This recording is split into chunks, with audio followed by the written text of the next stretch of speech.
আপনি বোধহয় কিশোর কুমারের উপর পেটেন্ট নিয়ে নিতে পারেন যে কোনো সময়। স্যার, এটা কি সত্যি যে উনি টাকা না পেলে গান গাইতেন না, এবং ওনার ছেলে অমিত যে কথাটা একাধিকবার বলেছে on very Absolutely. Lighter note, Absolutely. Is it true? Is it true? It's very true. But it's also true because of a reason. দেখুন, একটা শিল্পীকে বুঝতে হলে না আপনার তার চাইল্ডহুডটাকে একটু দেখতে হবে psychologically.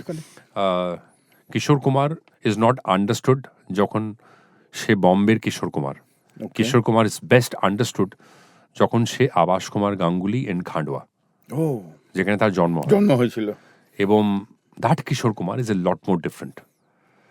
And crazy for Kishore করতে করতে আমি যখন রিসার্চ করেছিলাম, আই কেম অ্যাক্রস টেকনিশিয়ানস যাদের বিয়ের জন্য বা বাচ্চাদের পড়াশোনার জন্য কিশোর কুমার টাকা ডোনেট করেছে, আচ্ছা, but taking a guarantee from them যে এই কথাটা যেন কেউ না জানতে পারে। ইউ হ্যাভ টু আন্ডারস্ট্যান্ড কিশোরদা such a was humble very person.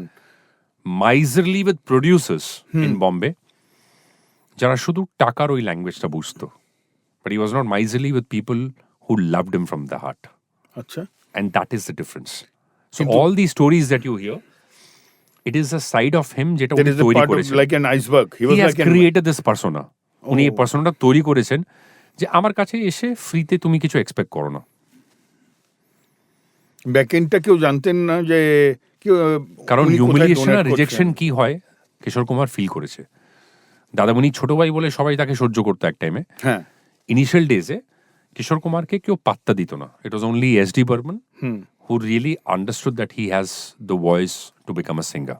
And that is why Barman দাদার জন্য সবচেয়ে বেশি ভালোবাসা আর রেসপেক্ট আছে কিশোর কুমারের।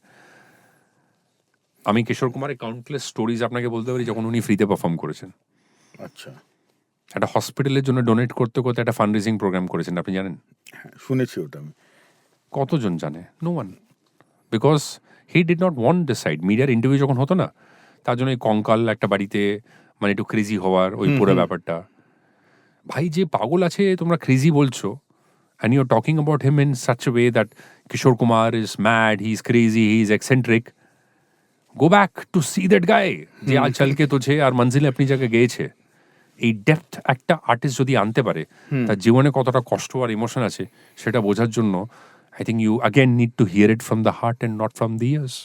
কারেক্ট। আচ্ছা, অনেক এটা আমি শুনেছি, মানে আমি জানি না it is true or false. ওনার বাড়ির সামনে কি সত্যি বিয়ার অফ কিশোর লেখা ছিল? ইয়েস, হ্যাঁ, 100%। এটা Okay. সমস্ত প্রডিউসার্সের জন্য। আচ্ছা, এবং উনি নাকি একবার গাছে উঠে প্রোটেস্ট করেছিলেন। এটাও ঠিক।